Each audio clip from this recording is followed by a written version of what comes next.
Hi everyone, welcome back to HardReset.Info channel. Today I'll show you how to change precision mode on Logitech MX Ergo mouse.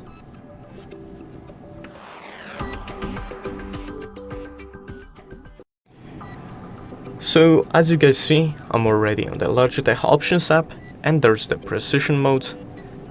Left click on it, then you can change it to either trackball sensitivity, task view, play and pause, and many more options. I would just put on. If you want to assign it to a different option, just left click on it. And then there's the pointer speed one. So if you want to adjust your pointer speed, just left click on it and you can drag it across left. As you see, the sense changed right now. Or you can select pointer speed 2 if you want and do it the same way.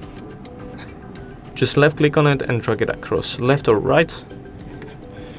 And that should be it. Thank you guys for watching this video.